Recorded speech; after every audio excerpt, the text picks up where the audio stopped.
Correct. And I'll let everybody in.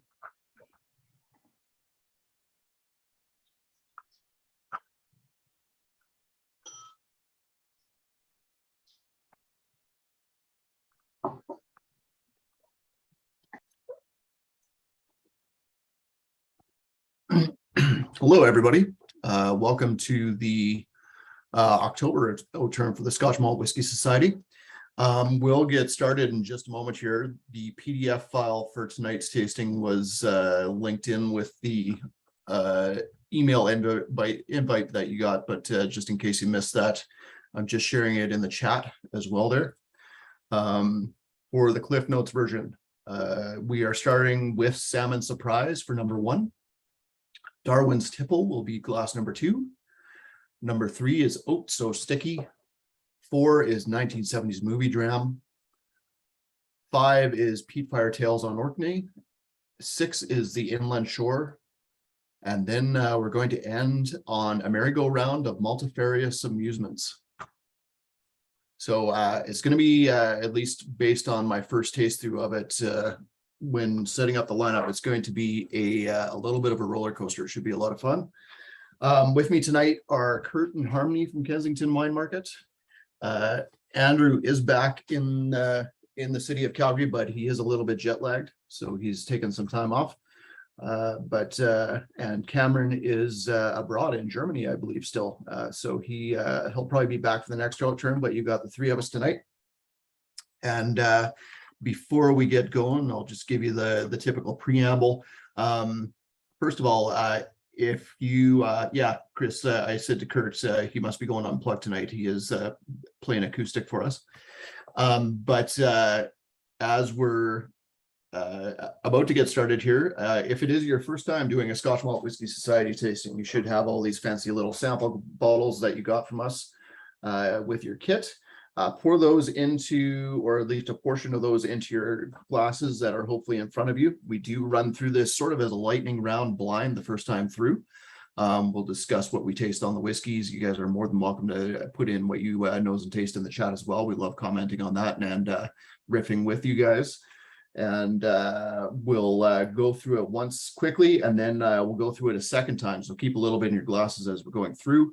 And on the second time through, we will reveal the missing information that you do not have on the bottle or in that blind PDF file. The PDF file that I did link there doesn't show the distillery number. It doesn't tell you which distillery it comes from, doesn't tell you how old the whiskey is or which region it's from. And it also doesn't give you that very crucial piece of information when you're deciding what to buy, the pricing. So we will tell you about all that afterwards. I'll have to see. I totally forgot about this today. We will hopefully make these all available for purchase at the end of the tasting. If for some reason it doesn't work, it's going to have to be something that we enable tomorrow at work. But we'll let you know about that as we're going through. But anyways, before we do get into things, start by pouring your Salmon Surprise there. And as Chris, I like it, Chris. Price is no object. And you should never object to the price. Yeah. That could be our new thing, right, Evan? You know, we had the industry telling us for years and years and years that age didn't matter. Maybe we can reinvent reality. Price doesn't matter. That's right. Price does not matter. You know, I think the industry could get behind us on that one too. That might be something that they would be wholeheartedly agreeing with. Probably not for the same reasons, but fear not, people. That would be selling my soul. That's not who we are here. That's right. But let's start with Salmon Surprise. I really love the nose on this. Like immediately, I was expecting salmon, but it's not really for me on the nose right now. It smells like really creamy and like salty butter at the same time. Yeah. Yeah, I agree. If it's salmon, it's hyper fresh salmon. That's for sure. Where it's not like the oily seafoody note. Like there's a bit of oiliness, but and maybe a touch of that salt water coming through. But it does nose really fresh and fruity in a really cool manner. Really steam toasty notes too. I love that. Yeah. This is a pretty elegant nose for a starter. It is. Now, come on though, a name like that, you're not doing yourself any favors. I know there's quirky and stuff, but if I think Yeah. a whiskey is going to be kind of fishy, I'm probably not going that direction unless it says like Kalila on the label or something, right? Maybe that's a salmon surprise. It's a surprise. There's no salmon. Did you ever get to try that? Some of you guys in this room probably have them, those little mini casks. They're 1 liter, 2 liters, 4 liters, whatever. I had one given to me. And I thought it would be a badass idea to sherry up the heck out of Ardbeg Corey Birkin. So I bought a couple bottles of Ardbeg Corey. I bought a couple of bottles of PX sherry, seasoned the cask, put the Ardbeg in it after a couple of weeks. And it was the most foul, fishy, stenchy thing I had ever tasted in my life. It was about $300 worth of alcohol that just got dumped like that. And when I say dumped, I gave those bottles away and the person that drank them was quite okay with them. Nice. That's the I guess like word to the wise is don't use it as a fish tank before pouring the whiskey in. That's right. Fishy notes are not generally good notes unless we're talking about that. Ian says he hopes Steve liked it. Is Reeser here with us tonight? He's not. Yeah. Ian, I'm surprised. It probably went, I think what Kurt's probably saying, if we read the BT the lines, is it went all Lechegi on him. So it's surprising that you and I didn't get that bottle afterwards. There's Steve. I was looking for just Steve's name. That's Steve and Lisa. That's why. Hey guys, Ian's taking shots. Fire back.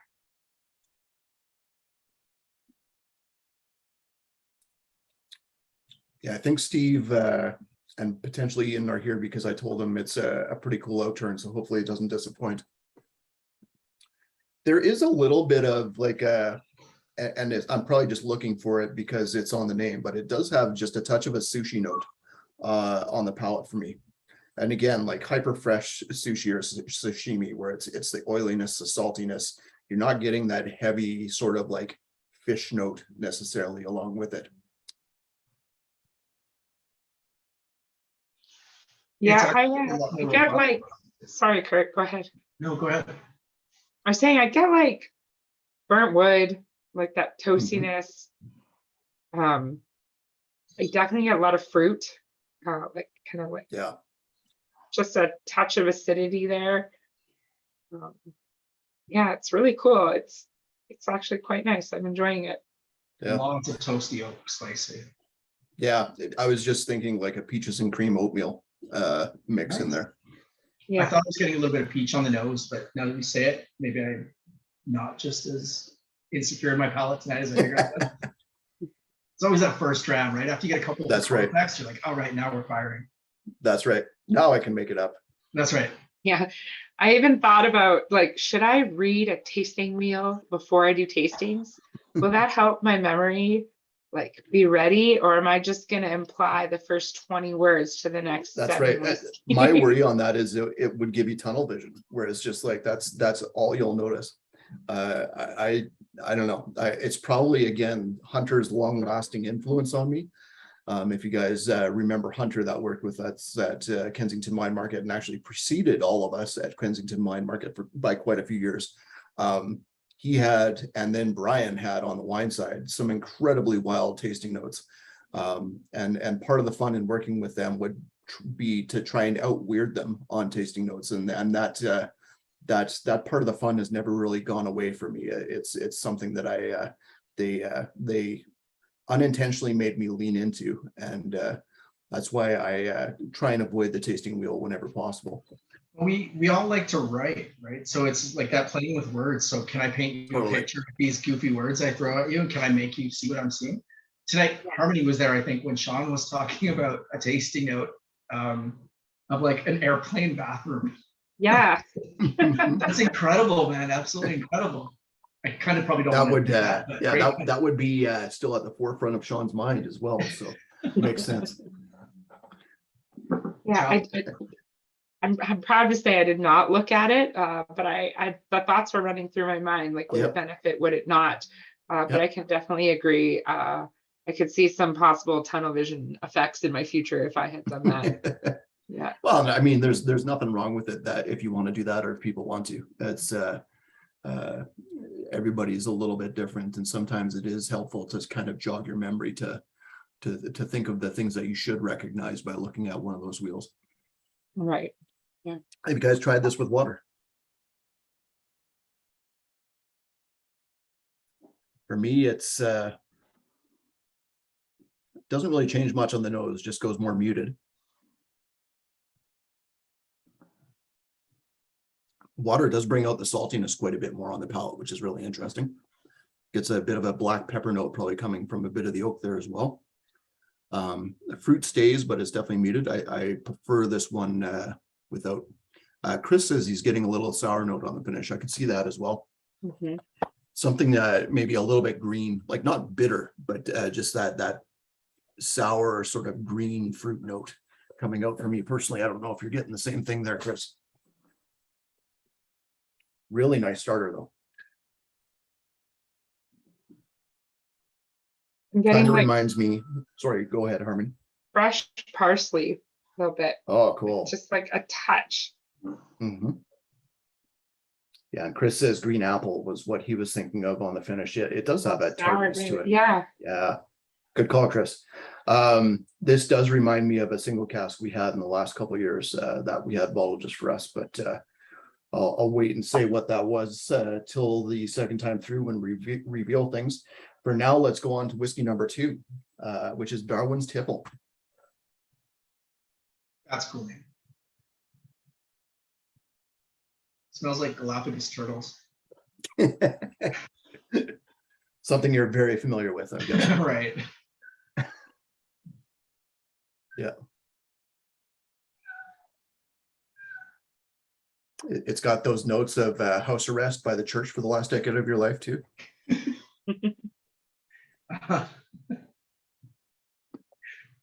Smells like ostracization. It's slightly Ostriches? nutty. Yeah. Yeah, it's a Yeah, little, bit, there is a peanutty note. a little bit of putty or like a clay or Oh, something good call. probably behind it. Yeah, almost going into spackle or drywall putty even. The drywall, just but that- I don't know if I've ever smelled spackle, but now I want Yeah. to. It's that drywall putty, just like slight funkiness to it. Mhm. Smells like Kevin got it. Smells like evolution. There you go. that would be a freaking great shirt. Yeah. I don't know who would get the reference. I think Yeah. 6 people in this room or whatever there is, but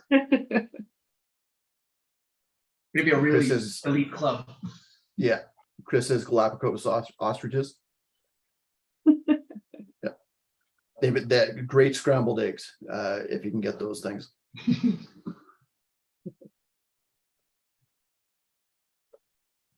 Yeah, it's got some fruit notes. It's maybe a touch muted on the nose versus the last one. And going back to the last one, it seems kind of funky in comparison. But this one, there's on the palate, I almost get like you strained some kind of fruit mix, fruit cocktail, fruit melange or something through like a bounced dryer sheet. Yeah. Yeah, it does have that sort of like not quite ozone, but that fresh, that artificial fresh note. Artificial fresh. That's incredible. Febreze.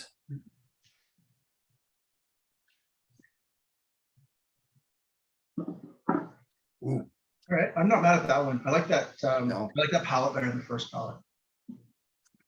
kind of comes out of left field based on the nose for me, where it's going into like full on cotton candy notes. Mhm. Bit of Yeah, like a- pineapple. Touch of cantaloupe for me. Yeah. And actually, now that you say That's a cantaloupe, cool there's a bit of that on the nose too. Yeah, that's where I'm getting it. I was on the nose now that she said it. Mhm.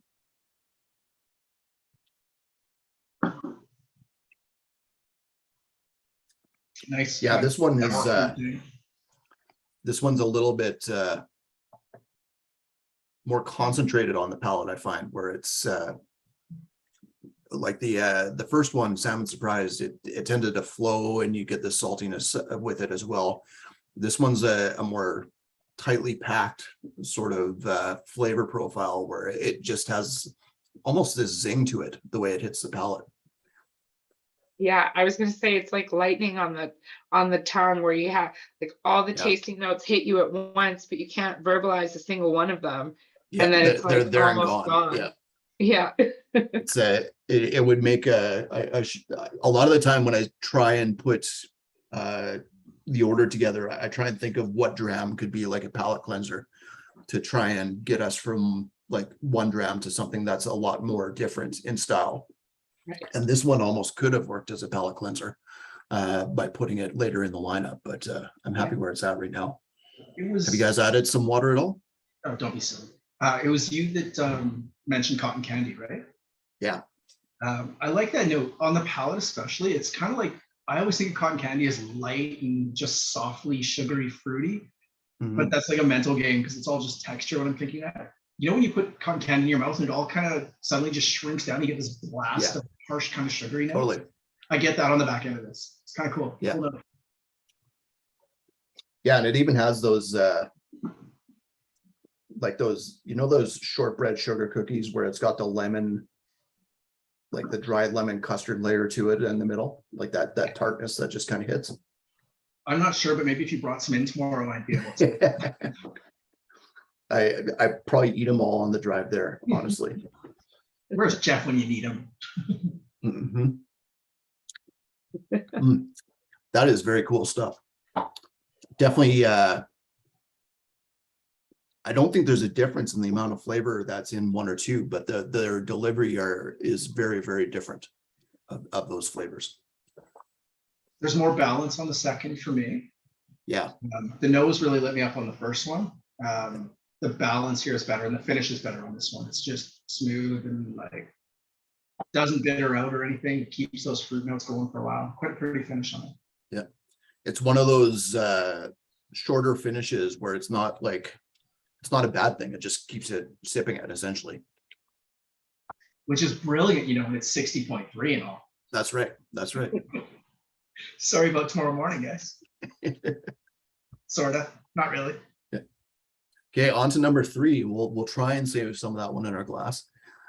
With Oat So Sticky from a refill bourbon hogshead after the first two were, well, refill for the first one, first fill for the Darwin's Tipple. Oat So Sticky is back to refill, ex-bourbon hogshead this time. 59.8% alcohol. Wow, what a nose. This is those like kind of caramelly oatmeal sort of notes that you were referring to earlier. Like, oh man, yeah, but nose. Lemongrass and a little bit of cracked black pepper for me right now. I can see that. I can get sort of kind of edging into those melon tones Harmony was mentioning earlier again. Oh, that toasty note, that like toasty caramelly oaty sort of note. Like it's almost like an oatmeal bar or something. Yeah, it's like someone dumped a bunch of brown sugar on the oatmeal. Yeah, Like, and a house-made salad dressing, and then you like spread it all over a leather jacket. So I think we need to start doing little like TikToks or something, which get my ignorance because I'm old. I don't really know what a TikTok is. I don't have it. My kids do. No, I thought you said TED Talk, and I was like, no. We're not that smart. Yeah. A really awesome TED Talk. We need to start replicating some of these tasting notes, like what you just said. We need to actually do a video of that. Okay, like let's spread this on a leather jacket. No, that's not it. Yeah, like the old Glenfiddich ads, where it's just like, oh, we're just going to show that it tastes like oranges and cloves and cinnamon sticks by putting that on the advertisement. Little on the nose there. Yeah. oh, yeah, we should actually do that. I can picture it right now. A bowl of oats. Was the second thing, and you said something fruity. Yeah, so it all looks normal, and then you pour on the salad dressing. And then salad the vinaigrette. dressing. Yeah, And then we just throw it on a leather jacket, just laying on the sidewalk, and explain it to our neighbors later. Kevin Dons wants us to go even more sacrilegious with his TikTok idea. I'm sure Chloe could come up with something creative for that. Kevin, everything didn't start until God created everything 8,000 years ago. So I don't know what you're talking about there. Chris says tiny bit of ginger, also mentions oatmeal, molasses, and cinnamon. I do agree with that ginger note. That would be a great t-shirt, is everything tastes like everything. Cam would buy that. Mhm. I would buy it for Cam. Second in the Cam series after. Well, that one didn't make me throw up. Yeah. Yeah, we need to get that as like the tasting note under the Whiskey Bible tasting note that they put on bottle labels. Is there a big That- on that? It almost seems like either Peat or Dunnage, doesn't it? It really does. It's got like a strange kind of farminess. Yeah, that it's like blue cheese on toast on the finish there. It's not quite into blues for me, but it's more like a raclette or something like that. But it's got like a slight cheesiness, slight nuttiness. There's something kind of, I can't put my finger on it. It's driving me crazy on the palate. I don't get it on the note either. That is a crazy good dram. I was not expecting to get that note on the finish based on the nose, but it's still really cohesive. Like there is that leathery note still coming through. Great fruit, still a bit of grassiness, maybe not full on into lemongrass though. Bit of that ginger note that Chris mentioned too on the finish there. Tea drinkers, a little bit of pu'er tea, almost a little bit of Lapsang Souchong behind it too. Not quite into that heavy smokiness, but a light smokiness there. It's surprising that this is a refill ex-bourbon because it almost comes off as a rechar palate wise. I am, so I'm doing this blindly. I don't know what these are. I did know one or two of the numbers that were in this, but I can't remember them even. I am insanely curious as to what this whiskey is and what the cask previous, like what it held prior to what this cask. What would you guess?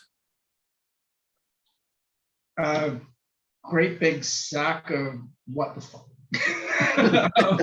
I don't know. It's kind of a little bit almost Ardmore-ish on the palate to me. That's what I was thinking, but I didn't want wow. to say it. Ian, It's like a barrel on this as our Ardmore guy. It's not like it's Ardmore proper. It's like a whiskey that's gone into a cask that held Ardmore or something. There's that sort of charred / slight astringent note on the palate on the finish there that totally makes me think it held some sort of wine at some point.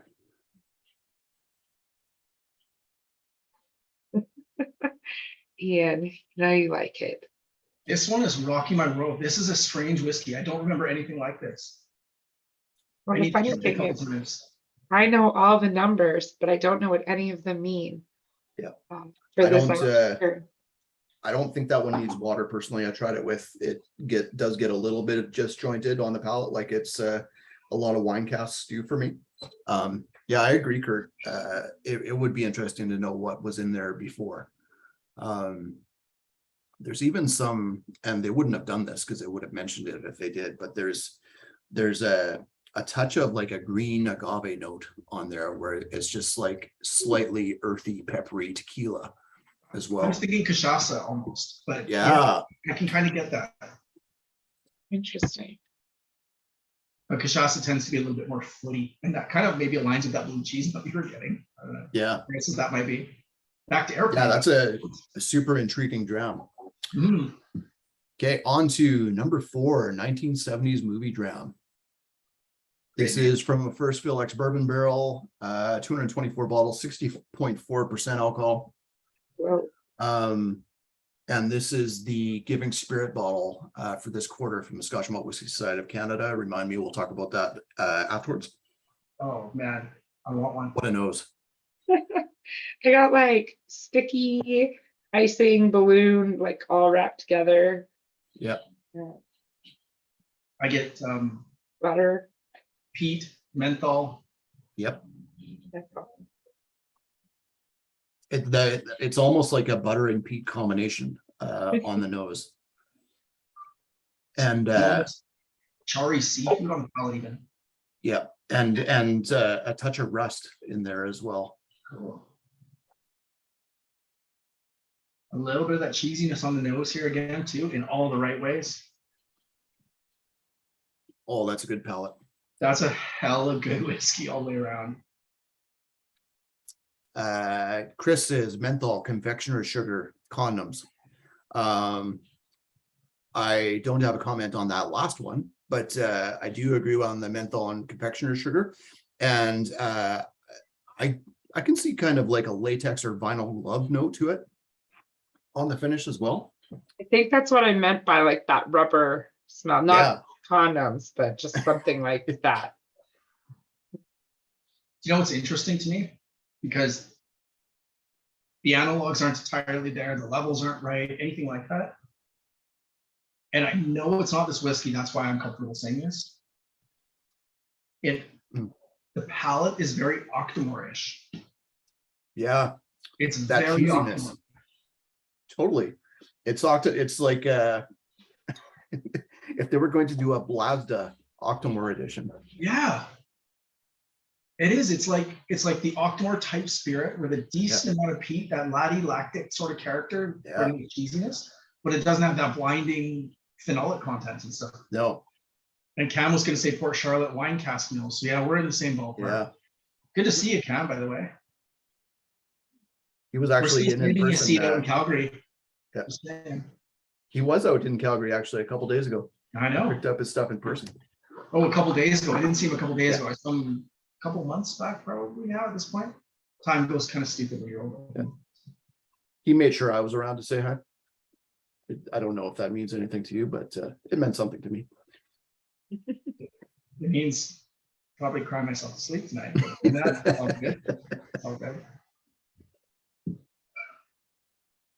I don't There's know that- this moment, but I'm like salivating, like just I know. constantly.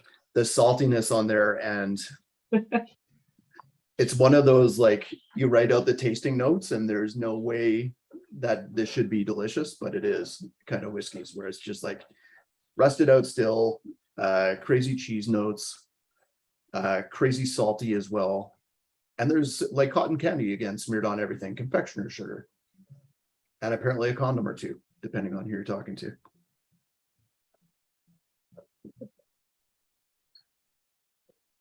Very cool dram. Yeah.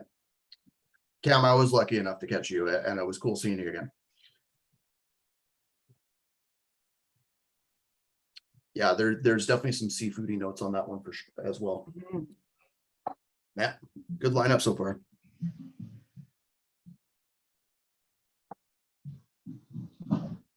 Going back to Salmon Surprise after that, and it's just like, it just knows it's like a Speyside whiskey all of a sudden. Mhm. Like bubblegum, Yeah, juicy fruit. yeah, like banana chips and stuff too. Yeah. Holy crap. And going back to the oat so sticky, there's a ton of like tobacco pouch sort of notes on that. Like you just Oh man, a snuff container or something like that. Yeah. Copenhagen, even something like that. Skull, I don't know. even like you just walk by somebody vaping, one of those weird fruity combos that they have. Yeah. That one's more relatable for me. Not that I vape, but growing up, I didn't know anyone that smoked. So, well, my grandpa, but he didn't have a pouch. Mhm. Fanny pack?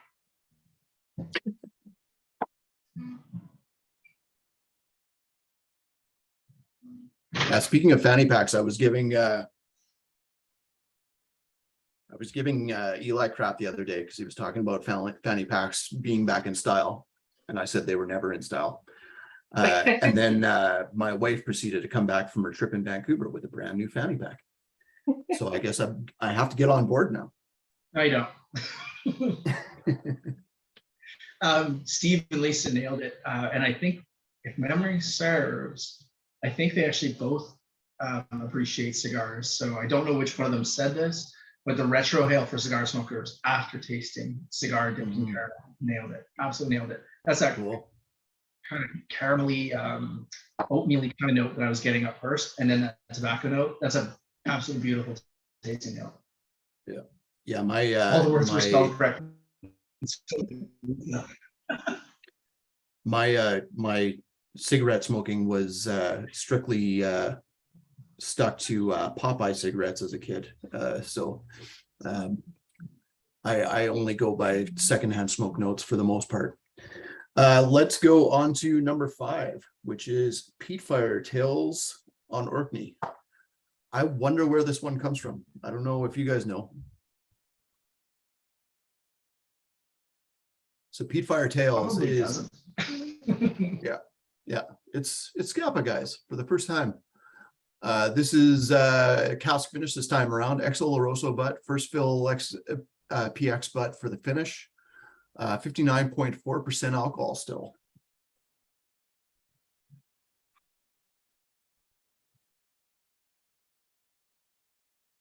Okay, the finish on that one is really identifiable.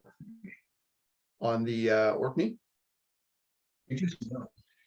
Yeah, Cool. there's some sour fruit nose? wine, almost like a cherry wine on the nose or something. Mm-hmm. Yeah, cherry wine's a good call. The nose is a little bit muted versus the last one. Still has a little bit of leather and tobacco coming out there though. Because it's probably only 59.4 or something. That's right.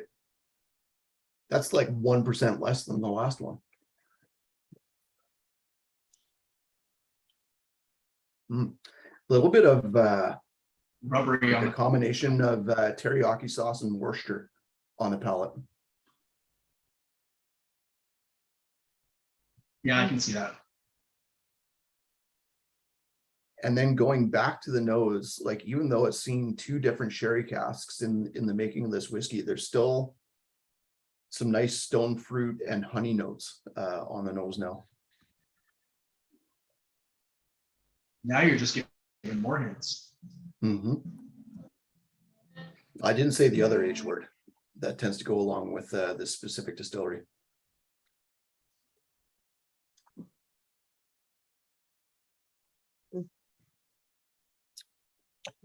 There, it does almost go into a little bit of astringence on the palate. Probably the combination of the 2 sherry casks in use on this one. There is, in my opinion, a touch of peat. There's that sort of spicy, earthy build again that this specific distillery tends to have on the palate.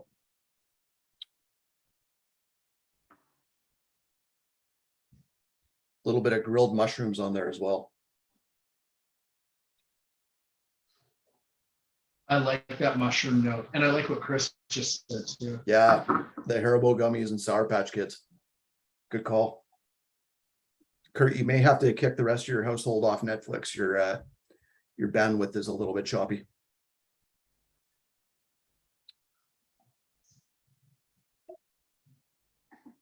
Your audio is still coming in from what I can tell though.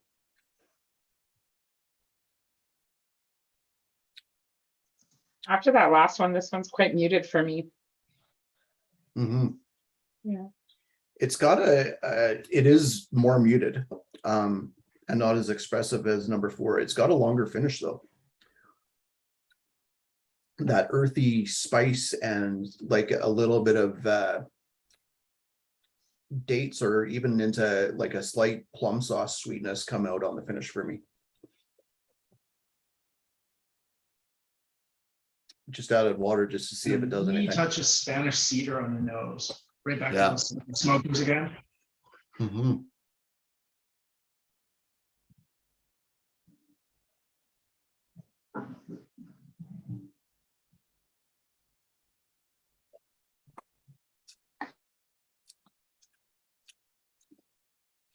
Yeah, it's interesting, especially with harmony with talking about the last one. If I was to put like a mood or feeling towards a whiskey, the 1970s one is like weird and exuberant. Like it's just like it's the kid that's going to stick raisins up its nose and run around and be crazy, but is also endearing at the same time because of it. And then the peat fire, the number 5 there is almost like deep and brooding, like it's into its teenage years and just kind of surly and doesn't want to get up in the morning. And and That's stays up exactly too late. Yeah, it. Yeah. Yeah, he's just defiant and moody and in his room and it's dark. yeah, that's right. And Don't it's turn the lights raining on. too. Yeah, It's that's raining right. and the clouds are really dark. Yeah. Yeah, but it only over his head, not over anybody else's head. Yeah. So it smells like Teen Spirit. That's right. It does Basically. smell like Teen Spirit. Yeah. Well said. Yeah, that's a really cool dichotomy. And feel free to tell me what you think, guys, because Sean actually tasted this one lineup with me because I was really trying to debate which order to put the last 4 in, essentially. And I think they could have worked in a multitude of different orders. Harmony already mentioned that the 1970s movie dram is definitely more expressive. But I tried to put them in an order where they all kind of didn't get drowned out and still had their own showcase, and it's really hard to do sometimes. So you could definitely say that 1970s may have drowned this one out, but I think if you give it a bit of time, it definitely shows its own presence. Am I in real time with you now, Evan? Yeah, you're all good. All right. I get that point, but I've made the counterpoint many times when we've done these tastings. Mhm. Most of these people that we sit around and share drams with on these nights are not new to this. Yeah. Being spoon-fed a tasting in the softest, most aggressive order, it's not necessary at this point. I think we all know to adjust our palates a little bit. I think we all know to slip a little bit of water. Absolutely. We feel one's too big. I think we all also realize that some things are gonna have a little bit of smoke. 2 sips after, like into your next whiskey, 2 sips, and you're gonna have washed away almost anything. Unless you're going from an Octomore to a 40% Octocaution, you're probably okay. Yeah, I can't wait to do a tasting like that, by the way. But yeah, I totally agree, and I should say I'm not really worried about it. I'm more than happy to make mistakes, but I love having the conversation about it more than anything else. So I'm just tossing it out there. But yeah, let's go on to whiskey number 6, which is called the Inland Shore. Mhm. So To at Evan's least credit here on this one, Evan, not on this one, sorry, but on what he just talked about there, Evan pulls the tasting order together for these things. And oftentimes he'll call me in, or I'll call Sean and do like, do you guys want to have a second check? Probably Harmony now too, that she's there. I haven't been there when she's probably done the same thing. yeah, it's essentially I have whoever never want is there that second day. guess the order. Horrible place to work. Mhm. Man, this one's a wild nose. Yeah, I got like erasers and like Oh, good note. taffy and like white taffy. Mhm. Which eraser? Like the white Like, eraser or the no. red rubber? The red rubber, and Yeah, the it's a pink big eraser. one. It's a big Yeah. eraser. It's not a little off Totally. the back of your pencil. It totally does have that nose. It's like you haven't even used it yet. It's the fresh Yeah. one you just got at the stationery store. Yeah. Yeah, it's got this weird sort of like lemon zinger / jasmine green tea note coming out there for me too.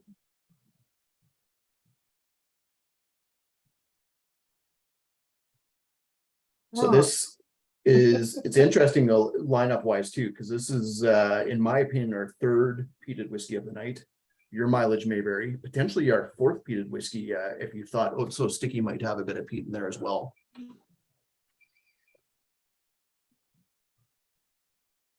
Will says this could be the salmon surprise. It does have a little bit more of that by the water note for sure.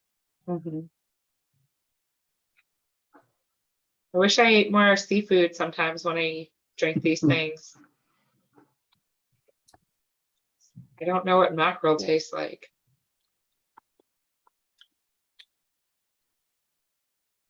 Man, like this and 1970s dram are so like both peated, but so crazily different stylistically as well.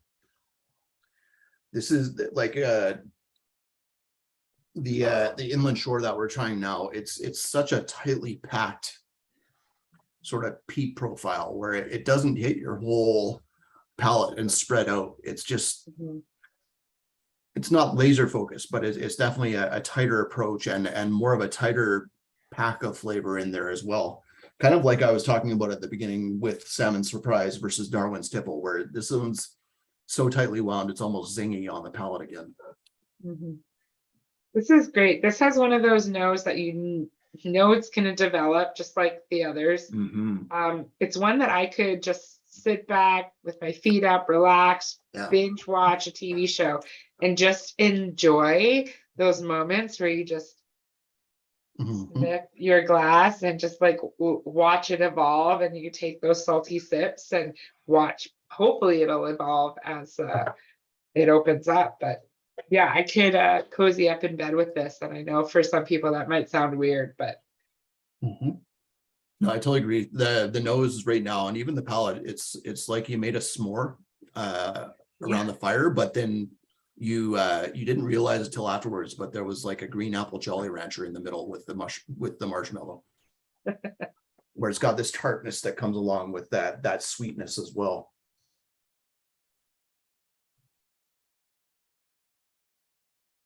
right, Chris, I'm with you. I'm gonna add a bit of water in mine just for kicks. Yeah. What do you think on this one, Kurt? See head shakes. You probably don't want my tasting notes on this one. It wouldn't be pretty. Yeah. Is there a tire fire in there somewhere? Okay. This to me is like you took the worst of the worst Glen Scotia and the worst of the worst Lecheg and watered it down with like stagnant swamp water and strained it through somebody's underwear. It's not pretty. See, I don't think that's stagnant swamp water. I think this is a swamp water Slurpee.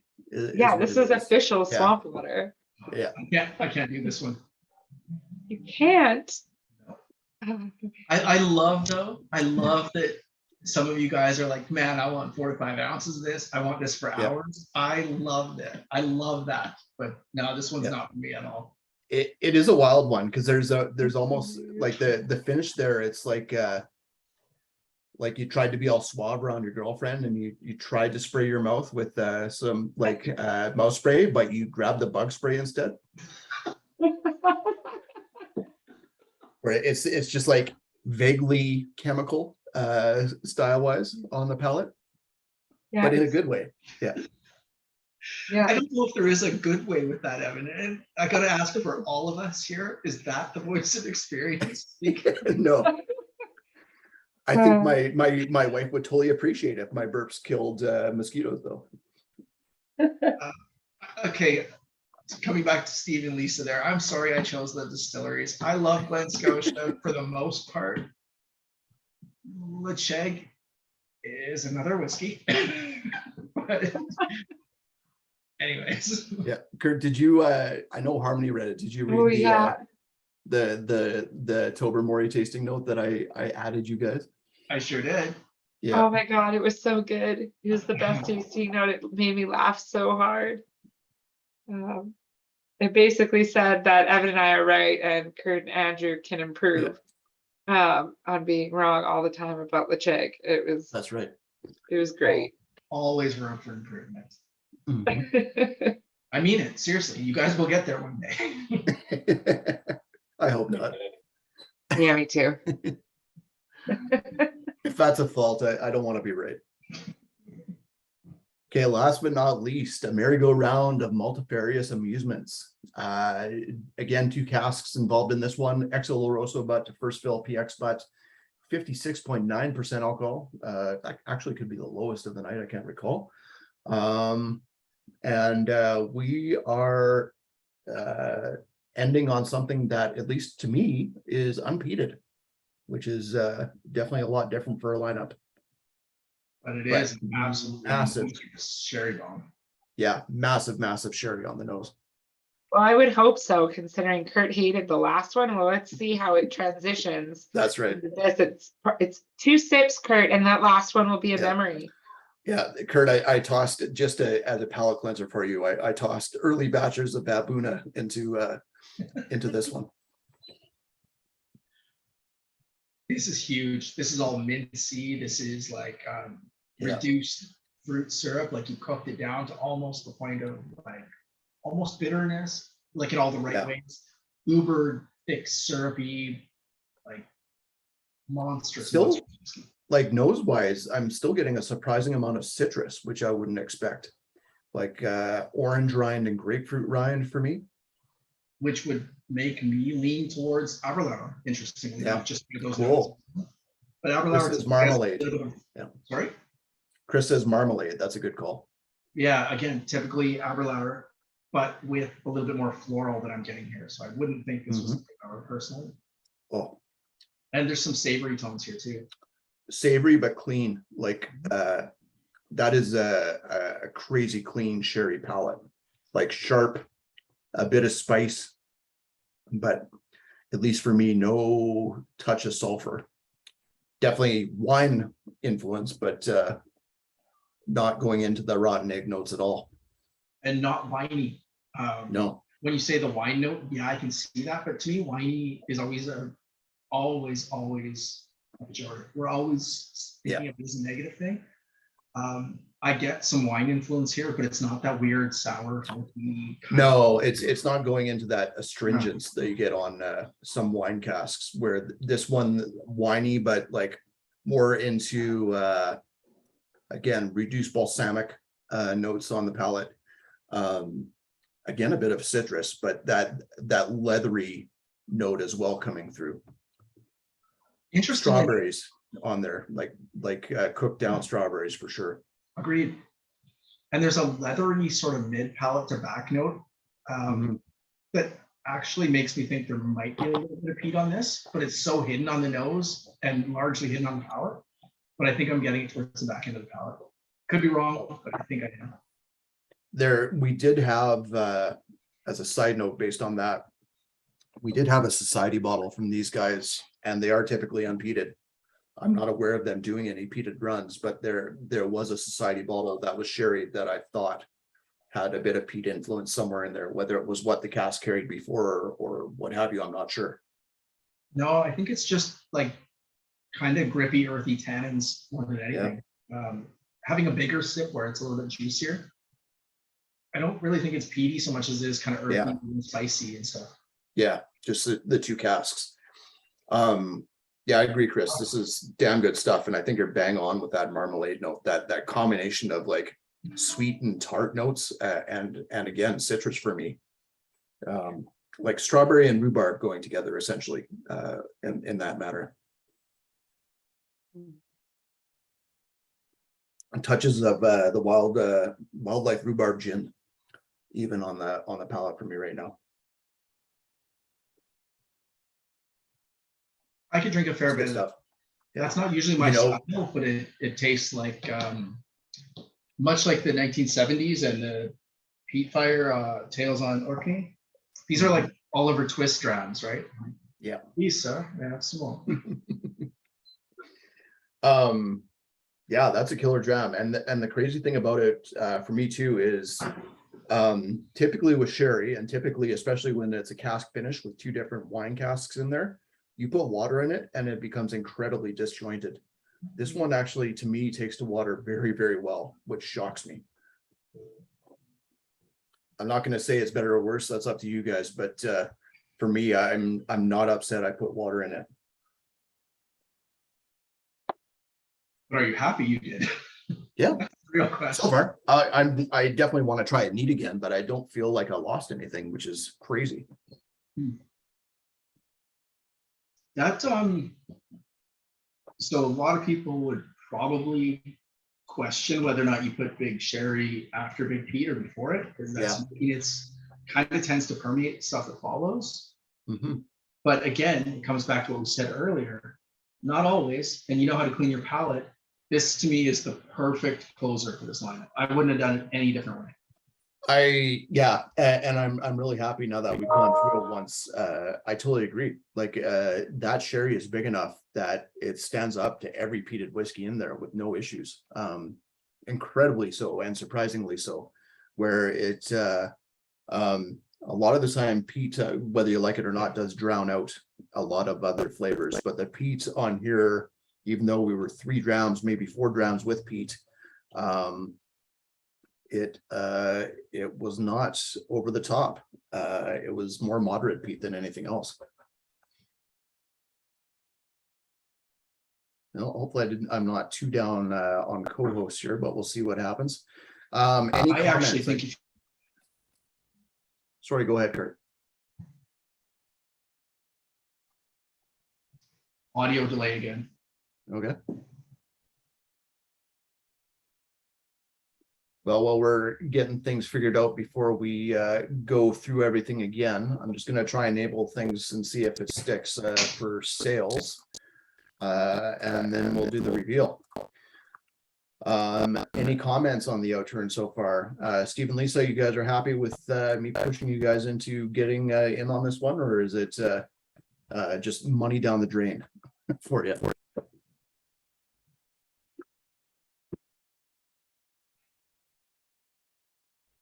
Nice. Well, that's all thanks to Kurt and Harmony, but I'm glad you guys were around too.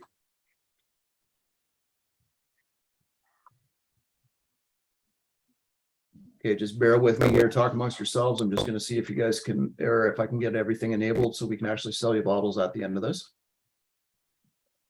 Am I back? There, yeah, you're good. Okay, so don't sell all of those bottles because I think there's a couple I want.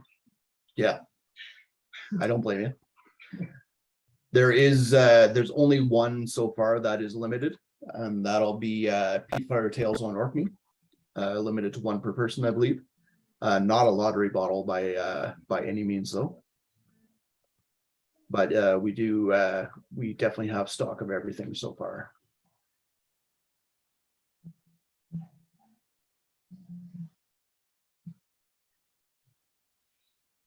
Okay, we'll see if this sticks. So we sometimes have those ranges where you look for everything to be good, or you hope everything's going to be good and stuff. This is one of those tastings that had one that I was like really not keen on. One or two that was like, oh, the nose is great, palate a little disappointing, whatever. But I think overall, this is one of my favorite Outturns in a really long time. There was some cool shit, and the variation was really cool. And there was a couple that I think because of the disparate styles we had, really stood out, like, really hugely. Cool lineup. That's the fun thing about like more of a, again, like a roller coaster lineup, is that the highs and lows are definitely more prevalent. We've definitely had some Outturns that we've done where it's unfortunately some of the drams run together. I don't think that's a worry at all this time around. There's plenty of gear changes and plenty of very disparate styles in here, which makes it a lot of fun. Let's go back to number 1 with Salmon Surprise. I like the comments that were mentioned earlier. I think it was about second to last one, if memory serves, forgive my ignorance, where a couple of people said this is the one that they got those kind of salmon-y fishy notes on. Yeah. I totally agree with that. I still struggle to find anything really fishy on this one so much. Really like the nose. Hal, not quite as much for me, but I want to nose this all night, and I would happily drink it too. Yeah, it's one of those, and I think this distillery is actually kind of under the radar for doing this, but it's one of those drams where you hear the name of the distillery and you're not really expecting much, but once you get used to it, it's got this interesting nuance where it does tend to have a touch of saltiness, and that just adds enough oomph in there to make it stand up versus the Glenfiddichs and the Glenlivets and the other Glens of the world. So that slightly saline funkiness there on the palate, is anybody getting a slightly like Ovaltine chocolate note now on top of that on the palate? I didn't get that the first time, but absolutely do now. Yeah, it's got that weird like whipped egg note on there too, where it's like, I don't know how to describe it. It's almost like uncooked dough or uncooked cookie dough in there, where it's just slightly yeasty, and and all the ingredients are there, but it's not cooked yet. And if any of you are old enough like me that when you hear the term Ovaltine, you immediately think of your decoder ring. I won't say any more than that. You are my kind of people. Maybe a lamp in the window shaped like a body part. No, I have no idea what you're talking about. You That's lost okay. me. You don't need to. One or two people in this room will be like, oh yeah, I know what he means. I want to be one of the cool kids though. I want to know. Be sure to drink your Ovaltine. Yeah. Okay, well, I will share my screen here so we can do the reveal. Watch your Woohoo. language, Steve and Lisa. Watch your language. So this is Scotch Malt Whiskey Society 88.28. Oh, 12 years old, 153.99. Distilled on the 1st of February 2009. This is from Speyside. And I don't have my code sheet in front of me, but I believe this is, if I remember correctly, this is Speyburn distillery. yeah. Yes, it is. And Speyburn is one of those distilleries that totally gets lost in the shuffle for me, where you almost forget it exists.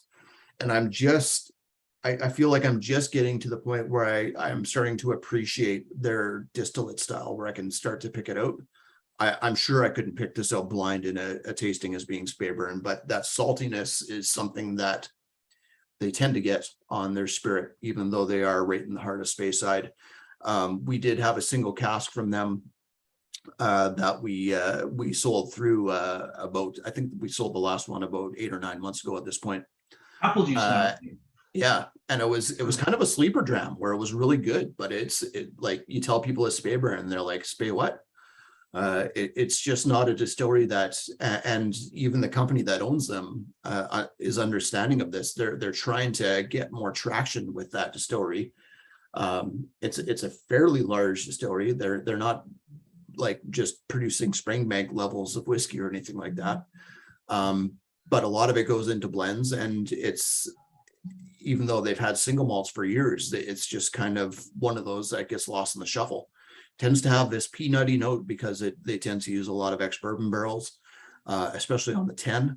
But their 15 and 18 get a lot more sherried in style and are actually quite good and bottled at 46% alcohol.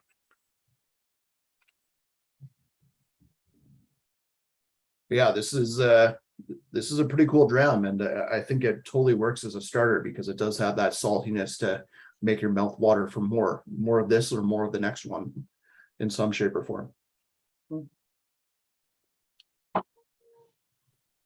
Okay, on to number 2, Darwin's Tipple. It still got me with the nose. Really cool nose on this one. Yeah, the nose is wonderful. Like, it's just fun. Do you think you guys could guess what distillery this is? Anybody? Nope. It's a toughie, but I think it's one of those where, and I couldn't either, but you get it, you find out what the number is and it's like, oh yeah, of course. So this is Speyside, really good price too. And rocks. This is 35.309, Murray. which makes it Glenmurray Distillery. So 9 years old, 135.99, and just another in a long lineup of pretty solid Glenmurrays that we see sort of traipse through the store from independent bottlers. Again, one of those distilleries that maybe doesn't get as much love as it should, but it definitely tends to be a whiskey geeks distillery for what they put out, at least from independent bottlers. They have to be one of the brands with the most innocuous, sort of boring range on the market. Yep. But especially through the society, I've seen some absolutely incredible Glenmurrays over the past 4 or 5 years. It's actually maybe like the distillery quite a lot. And Cadenhead had a couple cool ones too. Absolutely. Yeah, I totally agree. It's a distillery that wasn't on my radar. I think there are official bottlings of Glenmurray that come into the market. We just don't give a shit. They're so Like, they're boring. They're 40% alcohol. I mean, at least they're not overly expensive, but they just don't add anything to the conversation when it comes to whiskey, in my opinion. But I totally agree with what Kurt said. Like, it's hard not to find an independent bottler that has Glenmurray, and it's hard not to find an independent bottler that has good Glenmurray, because it tends to, it's one of those distilleries distillate wise where it just takes to whatever cask you put it in a really cool manner. We've seen X wine casks that have worked. We've seen refill hogsheads that have worked. We've seen toasted oak hogshead and virgin oak as well that were incredible drams from these guys, which is really cool. So do you think you could define a flavor profile that you would expect from Glenmurray? That's a really good question. The thing that kind of, and I'm still trying to earmark how to describe it, but to me, it always has this combination of both lush orchard fruit, but zingy orchard fruit at the same time, where it's not green, but there's plenty of acidity that goes with it. And it's not just like flabby fruit or juiciness. It's more than that. And that seems to be something that it carries from bottler to bottler, no matter who's doing it or what it's in, for me at least. How about for yourself? I always find they're kind of lightly airy fruity, with just like a slight good. sort of floral note to it too. Bang on. The wood is always there without being really big, no matter what. I don't know if it's just a weighty distillate. I don't know enough, honestly.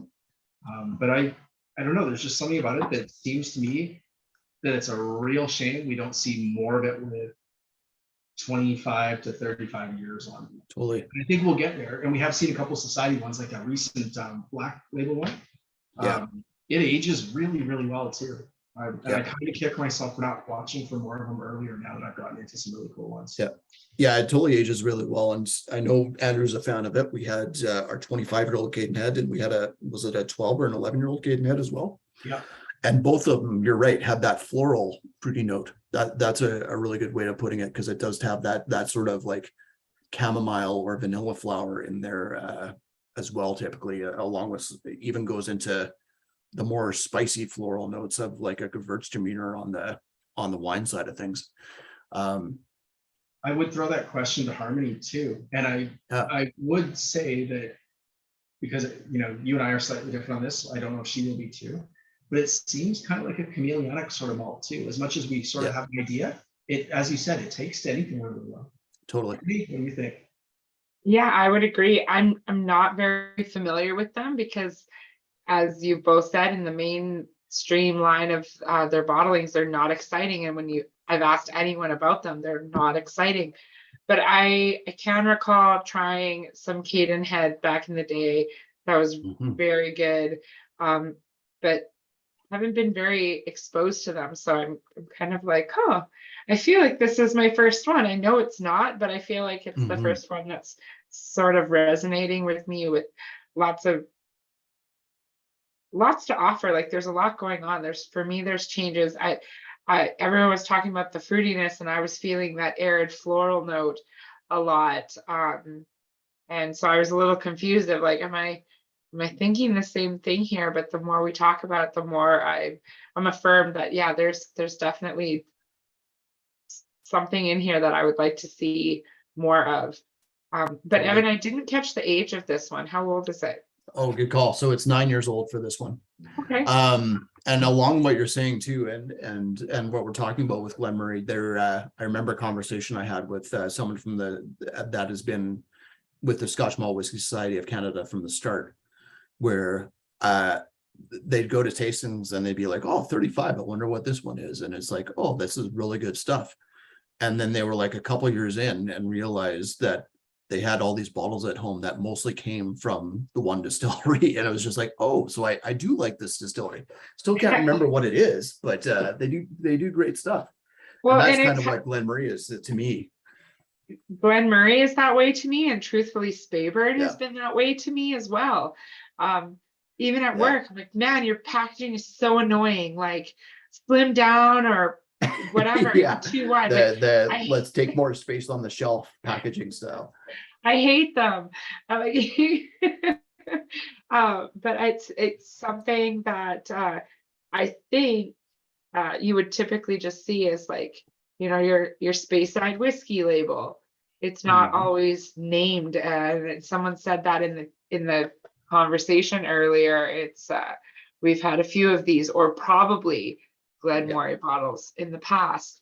So this is kind of cool. It's kind of an awakening. I was actually reminiscing. I'm like, oh, I'm like, 3 weeks away from my 1 year at Kensington, and what do I think, and how has it been? And it's like, it's freaking cool. Like, I'm 12 years in the industry, and I'm trying whiskey that feels like I'm trying for the first time. I'm starting to, not always confidently, but in my mind, start to pick out whiskey profiles in a way that it's because I'm enjoying it. It's not because I'm trying to sell it. It's because I get to do stuff like this and just sit back and try whiskey blind and then go through it. And oh yeah, that's cool. That's my memory. That's my take home. And not just like, here's a sample and a sample and a sample and a sample, and I hope you enjoy our profile. Here's our sell sheets, and have a good day. So this is different, and I'm enjoying it. It's cool to hear, and congratulations on coming up on 1 year at the shop. It's been great to have you, and I'm really happy that you didn't start with that conversation as I thought you would, with the, other than working with Kurt and Evan. It's been awesome, but Probably. yeah. We have like, what, 5 more reveals? We'll see what happens. Nice. Steve and Lisa mentioned one called Moroccan Snake Cake. I remember that one. That one was wild, and it did go into that sort of like toasty note, as you would expect with a name like that. Yeah, there's been some great older mid-20s bottlings from yesteryear. One that I recall is To Infinity and Beyond. Probably helps that it was a Toy Story reference for me to remember it, but there's been some very cool ones, and especially to me, where they get bourbon-esque because of that toasted oak influence. Yeah, Okay, and I on love the to- toasted oak. I was just saying, Yeah. I love the toasted oak, Absolutely. ex-bourbon style aged whiskeys. Like that's my jam. Not so much the jamminess of sherry, but it's good. Absolutely. Okay, on to Oat So Sticky, which I don't know, Kurt, the way you were talking about it, I'm guessing this is one of your favorites of the night. I really dug it, and unfortunately my glass is empty. But if you guys are working out of multiple glasses, as most of us do here, compare this glass to the rest of your glasses and tell me it's not big, thicker, darker, oilier drops that are left on there. It looks dirtier, it looks almost waxier. Like it's like when you have a Cavalan and all those natural fats cling to the glass and it becomes almost opaque. Those little spots I've got all over the glass there, I don't know if you can see there, kind of. There's way more on this glass than anything else. I'm guessing there's a lot more fats and natural oils and stuff in this one. Yeah, and speaking of oiliness, like flavor wise, everything is almost like essence of, where it's like every flavor is super concentrated in style that you get off. This lemongrass again just pops into my head right off the hop on the nose. And now having that, feel it on the tongue. Texturally, it's really thick too. It's like a really big whiskey. It's a really cool dram, and the fact that it goes in all these different directions on the palate, but stays cohesive. Like it's not disjointed at all. But the fact, like, it veers off into spiciness, but it's got the sweetness, and then you've got that dryness coming through from the leather notes, but it's still mouth-watering. It kind of encapsulates the whole lineup in one glass for me, where it is a roller coaster, but man, you just want to stay on and go for another ride. I want to drink more of that as like not necessarily my favorite of the night, but maybe the one that I'm like struggling the most to articulate the notes I'm getting on it, but I'm not being able to put my thumb on it, and I want to dissect it more. It's like Chris said, it confused him the first time around. It's still confusing me, but I want to drink more. This is you got to do a post on All Things Whiskey on it, man. Write it up. Oh man, now you're just guilting me about letting that pipe virtually just wallow in Yeah. nothingness. Yeah, Yeah. it's like I said, it's like a lightning bolt of flavor. Totally. And you gotta chase the chase the rainbow in this Yep. one a little bit. I don't know why, but I'm like craving ginger beef with this thing.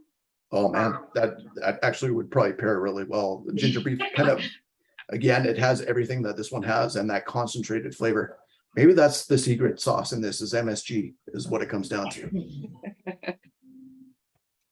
Okay, Yeah. so I honestly, the grassiness can be a hint to this distillery, in my opinion, but I would have never guessed this distillery in a million years. It's another one of those distilleries for me that just kind of gets lost in the shuffle. This is Scotch Malt Whisky Society 77.71. It's 156.99, 12 years old. Distilled on 7th of April 2009 and 205 bottles. Evan, can I From the pause you? Highlands. Yeah. That grassy note, there's two distilleries that finish this way for me, and I Yeah. can blind them almost all the time. And now that you've said that, I just want to take a shot at it. The two distilleries that always finish the same and for different reasons Mhm. are Glenfarclas and Noctu or Anarch. Yeah. This Noctu finishes totally like an does that. Anarch. Yeah. This finishes like Anarch to me. Yeah. Well, and it's Highlands, but it's not Anarch this time around. Harmony, do you have the list in front of you? I think this is Glen Ord, if I remember correctly, for 77. It is, yeah, it is Glenord. Another one I'm not familiar with. I've tried it once through Cadenhead, and yeah, this is a fun lineup for me. I'm exploring a lot of it was so fun. It was you were talking about how to pair a lineup, and Mhm. sometimes they get lost, and each one had its kind of booming moment. It definitely Totally. stood up one after another, and they were all so different. Peat, no peat, peat, no peat. Or maybe just peat, oak, oak, you know, it's Mhm. it's really fun. I was thinking, like, I don't know if we do this if you did this on purpose or if this is just how it went and you thought it would flow. But the idea of breaking them up over and over and not just focusing on one being broken Mhm. up is really interesting. And I look forward to planning more tasting lineups because it has been really fun. Right on. That's cool to hear. I gotta say on this one, this might end up being in my top 3 because it's really clicked with me.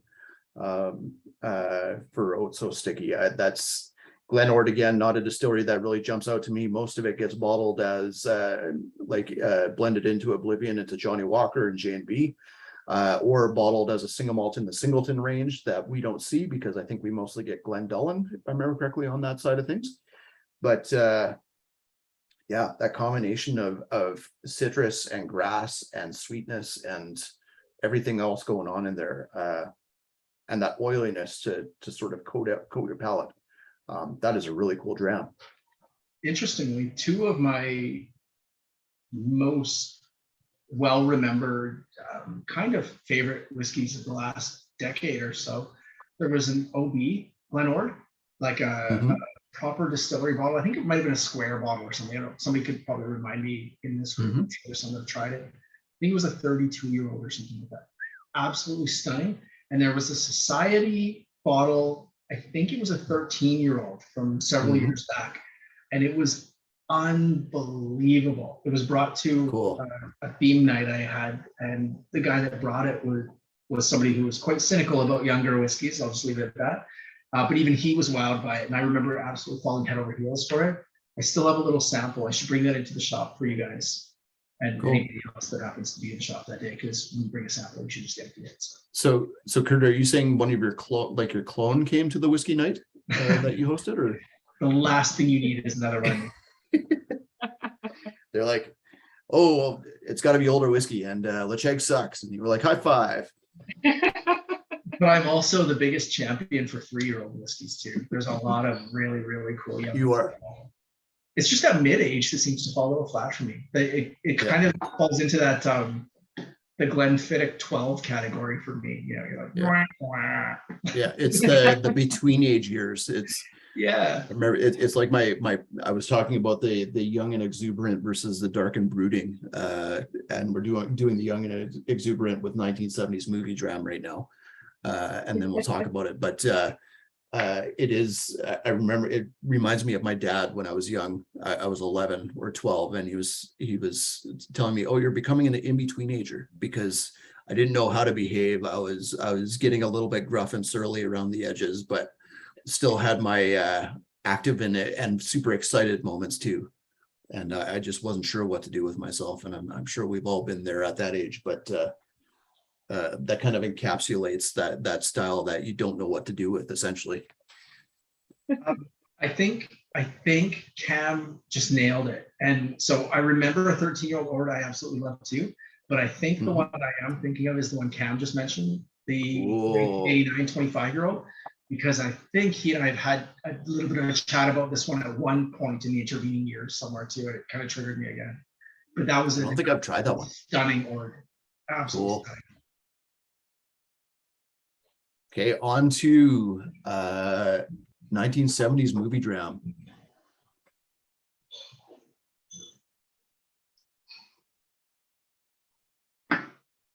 There's maybe it's the 1970s reference, but it's maybe a bit of Corinthian leather in there right now.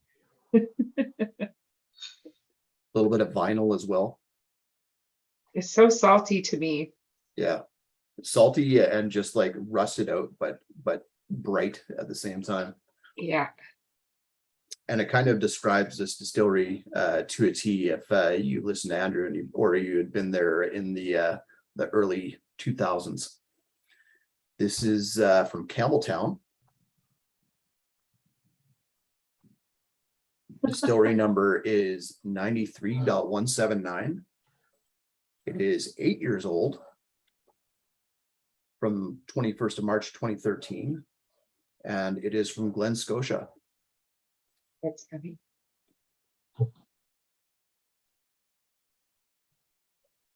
Wow. Would you have guessed that, Kurt? You were No. talking about them 2 drinks later. Well, I'm thinking, there's a ferry that takes you from Isla across to Kennecraig, and then it's just a bus ride down to Campbellton. I think somebody stole a barrel of Octomore, watered it down a little bit, and bottled it. Right. Yeah. No, I wouldn't have. We're only gonna bottle this one at 60%, boys. That's right. Cool whiskey. It's not a perfect whiskey by any means, but I think the personality was so cool. It might be the one I had the most fun with tonight, aside from trying to dissect that previous one we were talking about. This one's just, to me now on geek level, I can't believe that's Glen Scotia. Really, really off the path. Mm-hmm. For me, Glen Scotia does have this style to it, especially on its younger stuff. When it hits first fill or refill, there's been a few that I tried that have this. It's almost like veering into Clynelish territory, where it's got this waxiness, but it's got a bit more salt and coastal notes and peat coming through. But it reminds me of my favorite blend, which I'm in the minority from this on this one, I know, but my favorite blend from the SMWS so far has been, it was called the Beachcomber. And I swear, even though I have nothing to back it up, that was a combination of Glen Scotia and Clynelish. And I get this on that. Cool whiskey. That was a fun one for sure. Mm-hmm. Yeah, cool bottle. Really cool what you did there. And Steve and Lisa were saying I was just throwing compliments at you earlier for the lineup. I love that one is in the 4th position tonight, because that is the whiskey that would normally close a tasting, and it fit perfectly where it was. That was super cool. Yeah, I totally agree. I was super excited when I saw the numbers in this lineup, because I see the numbers before I see the bottles.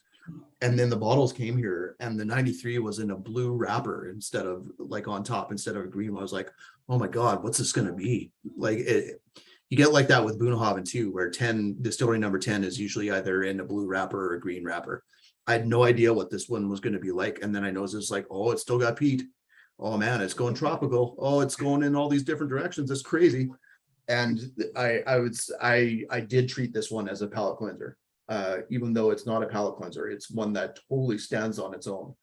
But it works so well in the middle of the lineup for giving you a transition point as well.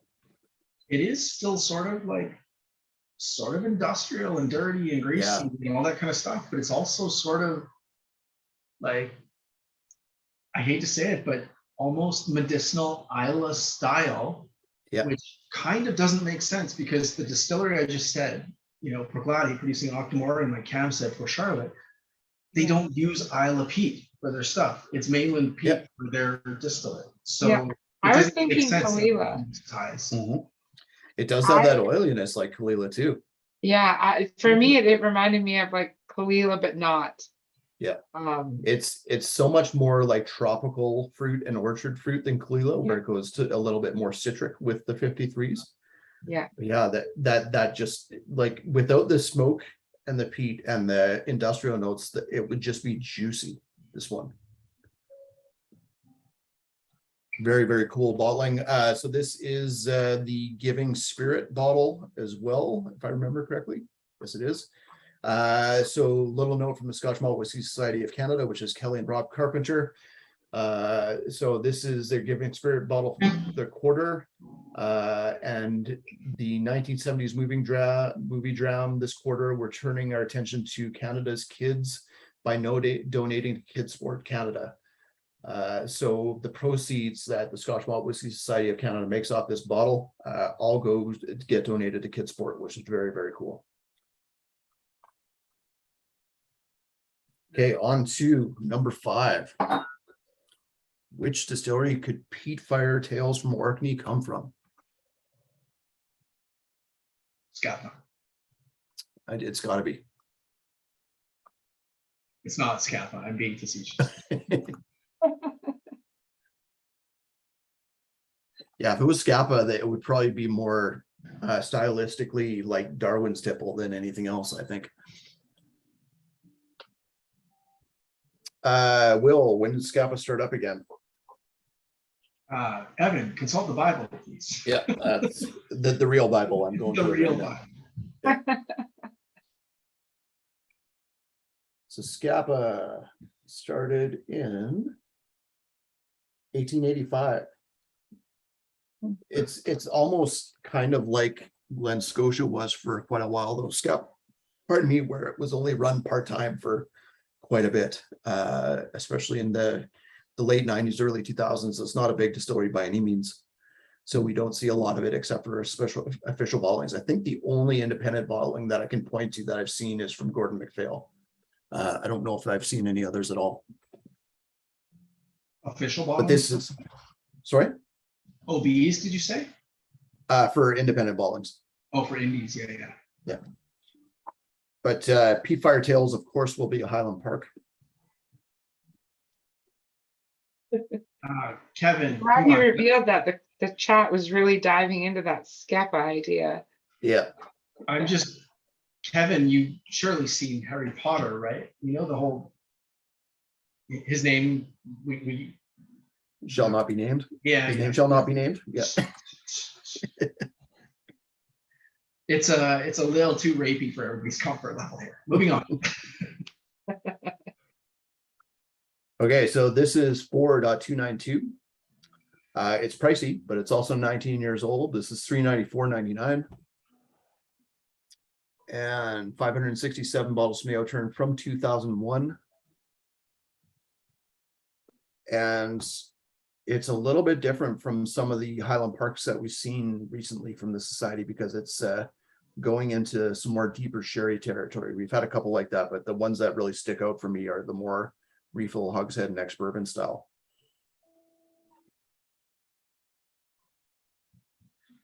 Dig in the nose, palate, not quite my thing. The nose is really awesome. Yeah. I like the palate. I like that sort of spicy peaty build. That to me is like prototypical Highland Park when it's at cast strength. Mm-hmm. I always get like a charred bit of rubber or like you know those like rubber bungees from way back in the day, those shitty black rubber things with the hooks that always manage to, you know, you're fighting with a sibling, catch you right in the wrong place. Reminds me of those things. Just saying. Yep. Yeah, I don't mind that one at all. I think that one works really well. It's definitely muted, and that was the one honestly that jumped around in the lineup the most. Because you look at the bottle with the green top and it's like, oh, it's got to go near the end. And then you try it and it's like, ooh, it's kind of on the softer side, super long finish, but and not as expressive as some other whiskeys. I love that you say that, and it's 59.4, because we make that case to customers all the time where it's like that heat you're getting is not necessarily high ABV. That could be youth. That could be a really, really dead type of cask. It doesn't necessarily mean high alcohol when you're getting it, right? So this is blindingly high alcohol, let's face it, but it's soft. It's really quite soft. It's again a case of context is king too, where it's sadly the way to get into cask strength whiskey is to drink a lot of it in a lineup typically. Scotch Malt Whiskey Society lovers, which we all are, can probably attest to that. 5 in, that doesn't taste like 60% alcohol at all. Chris says that's not sad. Yeah. It's just sad that there's not an 8th dram. I think in the lineup. That's the worst part about it. On to number 6, the Kurt Likey dram. But coming back, he's gonna nose it and he's gonna love it because it smells oddly like Cheetos. It does, but it like I can get where Kurt's coming from, because there's totally like it is like I mentioned the bug spray thing. To me now, it's like you're going through the perfume part of the beginning of the bay, but they are spraying bug spray at you instead of perfume, where it's like that floral, chemically, like, oh, it's in my mouth now, I can't get it out. But again, I just love it for that. It's that wild and wacky side of things where it's still got that lemon zinger meets jasmine tea going on as well. That was an awful lot of syllables to say it tastes like a sack of pounded assholes. Technically, that's called calamari. We have to censor that for Facebook. Sorry, guys. My bad. You offended Kevin. So Kurt's already guessed Kevin. Lacheg meets Glen Scotia on this one. Anybody else want to guess distillery before we do the reveal? Ian, if you're listening still, it is in the Highlands. Somebody's grandma's bathtub. Kind of not as good as it was the first time around. No. Mm-mm. It is like out of a lineup that's 7 deep with like quirky and interesting whiskeys. I would say this is the quirkiest of the bunch. Oh, definitely quirky. Yeah, we're not underestimating that.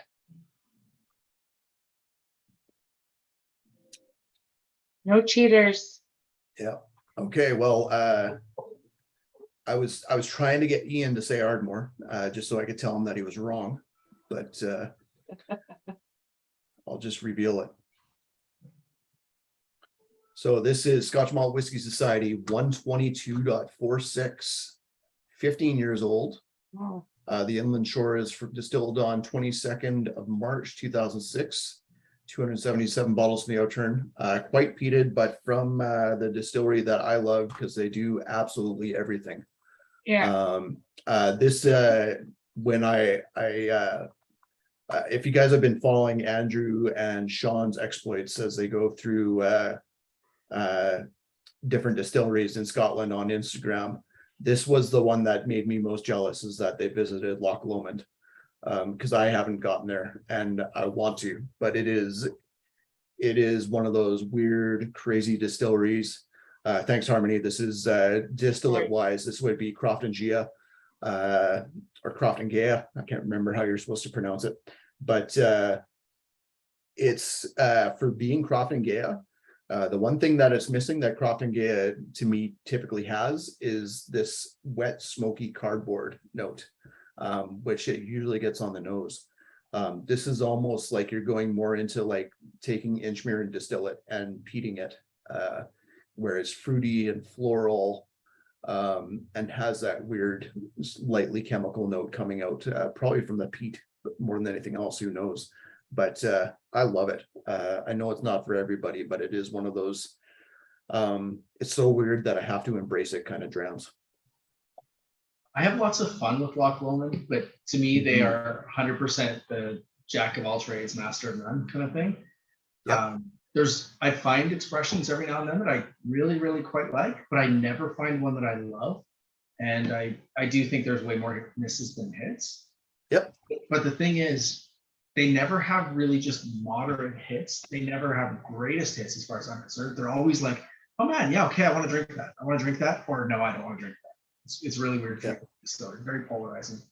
Yeah, it's kind of that baseball bowl players that always he only does strikeouts or grand slams, like he doesn't do anything in the middle. Yeah, that's kind of how I feel. But if I could pick 5 distilleries to visit in Scotland, that would absolutely be one of them. Yeah. So Loch Lomond is if we're going literary, it's the Casey at the bat of distilleries.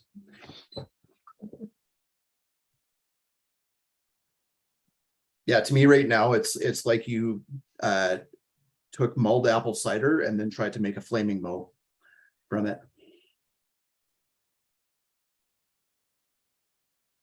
Even has a bit of that grape cough syrup.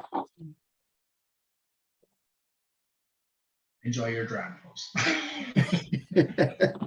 Mine's done. Like that's the only one where I've completely emptied the bottle. Yeah, I almost finished it on the first pass. It's weird. Yeah. But there is like, did you say rust or something in the, like just near the finish there that just like sucks up? Mm-hmm. I don't know. In Kurt's word, probably anything good, but it's funky. Yeah. It is. And I love that there's people that love it here. That's the coolest part about all of this kind of stuff. I've said this several times. Sorry if I'm beating a dead horse here. That one conversation where that one dude jumped in and said, stop fighting over what's best. Be happy we all like different things, or we would all be fighting for my life. Exactly. That just absolutely stuck to me. Like we all have to like different things. That's what makes this all happen. And that's why when you get together with your mates, there's always somebody to pour you something different, and you have something to pour them that's different. I love it. Brilliant. It's totally true. And I mean, to the other side of the coin on that too is if there was only one best whiskey out there, Kurt Harmony and I would be out of a job. Exactly. Kensington Wine Market would have no shelves going to the ceiling. It would just be one shelf with the same whiskey, and that's it. Going to the ceiling and the back. So sometimes That's you right. might have to say what's not on the shelf. That's right. I'm a whiskey polygamist. I have lots of love for all of it. I can't smell just one. That should change your blog name to Whiskey Polyamory. Yeah. That's it. Whiskey promiscuous. That's a great name. Oh, that's wonderful. Hey, I was a Mormon. Oh, he just spelled moron wrong. Oh, it's all right. That's funny. I like whiskey promiscuous. We should just name all of our tastings that. Yeah, that would actually be another great t-shirt as well. Yeah. Yeah. I'm whiskey promiscuous, and then in brackets, don't tell my spouse. Oh, she knows. She Yeah. knows. Okay, down to the last bottle of the night. Massive sherry bomb. Any guesses before I do the reveal? This would be a toughie because it is one of those drams where the sherry takes over. Although I don't think it does to the degree a lot of sherry drams do.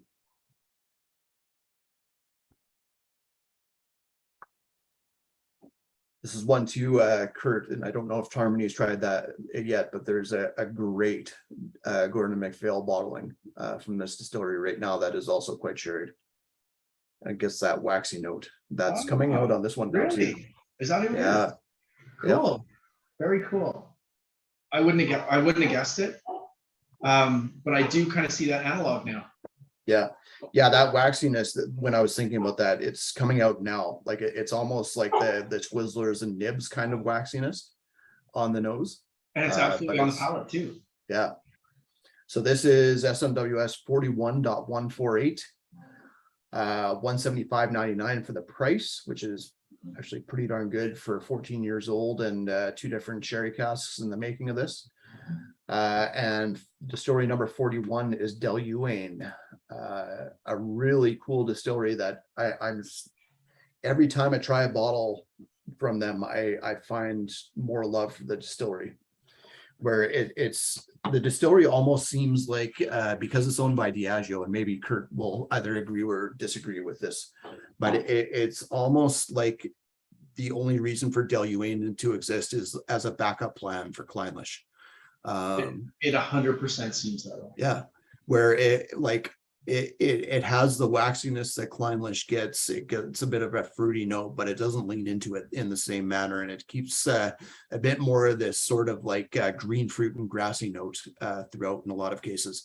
But there have been some cool Deluanes over the years, and this one is one of them. We've had a couple different sherried ones. One that I swear was peated. Or had some ex-peated barrels in its making from the society previous to this. And there is, yeah, from Cadenhead. Right? That was great. It was kind of a sleeper hit again, style wise. Yeah. But it is one of those distilleries that's a workhorse, and the profile that it has is kind of tweaked and made that profile for the purpose of blending. More than anything else, but you get these bottlings like this where it's like, oh, they should do some more stuff with that distillery.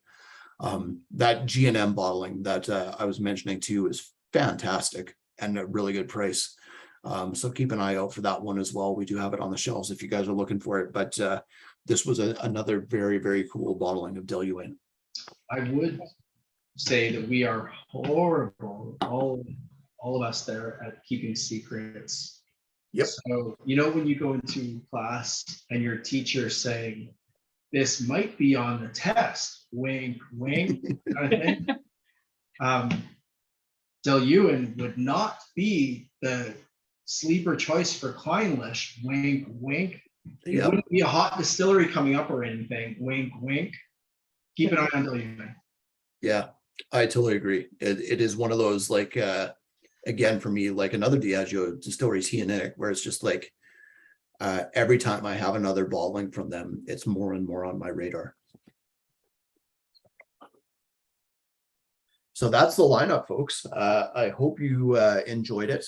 It looks like everything should still be up and running on the website. If you do want to order, I'll post this is the link if you want to get to all of the bottles in tonight's lineup. Otherwise, you can use the fancy QR code. I think Andrew keyed that in for each bottle so you could connect to it. I am super happy with how that lineup went. I'm super happy with the order that I went with as well. I hope you guys did, but I'm happy to hear about it if you didn't. And yeah, I guess that's about it for this time around. Kurt and Harmony, anything you guys want to mention? No, man, fun one. I enjoyed that. Good, Yeah. Good order for that, and a couple of real treats in there. Cool. Yeah, it was fun. I discovered a couple of new whiskeys that are on my radar, and I look forward to the next Outturn, and hopefully the lineup's as fun and wild as this one was, because yeah, it was great. Well, it's hard to do scheduling wise with taking all the whiskey staff out of the store at the same time to do our virtual tasting, but as much as I can, I'll try and get you guys in on it as well, and I'm sure Cam will want to be in on the next one. It's fun to do this with you guys, so I'm glad you guys were both able to join in. Very, very cool conversation and great lineup again. I do want to mention we do have an Amaret tasting coming up next Friday that we do have tickets for. It'll be the first tasting in probably close to 3 years at this point that Ashok has been coming is coming to Canada for, which is awesome. I've only met him in person once, so I'm looking forward to that one as well, and I made sure that I put myself on the closing so I could stick around for it. But if you want to see what Amroot's up to these days and hear it straight from the source, definitely take a look at that tasting. It's going to be a pretty cool lineup. We do have plenty of other stuff happening and coming up as well on our tasting schedule, so keep an eye out on those. Next Friday, not this, or no, is it? No, this Friday. Yes, thank you, Harmony. 2 days. And thank you, Chris. 2 days from now, and we do have tickets remaining if you guys are interested. That includes you, Chris. We would love to see you there. Other than that, I gotta take off. I can't stick around this time. Hopefully I can next time. Kurt or Harmony, are you guys taking off as well, or are you gonna stick? Yeah, I'm gonna go spend a little bit of family time. You know, This is yeah. my extended family. Y'all are awesome, but my real Yeah. family kind of calls too. Yeah, I gotta go apologize to my wife for calling her out on the hip bag thing, so I better run too. Yeah, that fanny pack, they are back. I have a metallic pink one and it's awesome. I walk my dog with Apparently it. you are. I'm just one of those old curmudgeonly Gen Xers at this point, I guess. Okay, take care, guys. Hopefully we will see you at the Amroot tasting or at the next SMWS tasting, if not before. Have a good night, guys. Good night. Play us out, Kurt.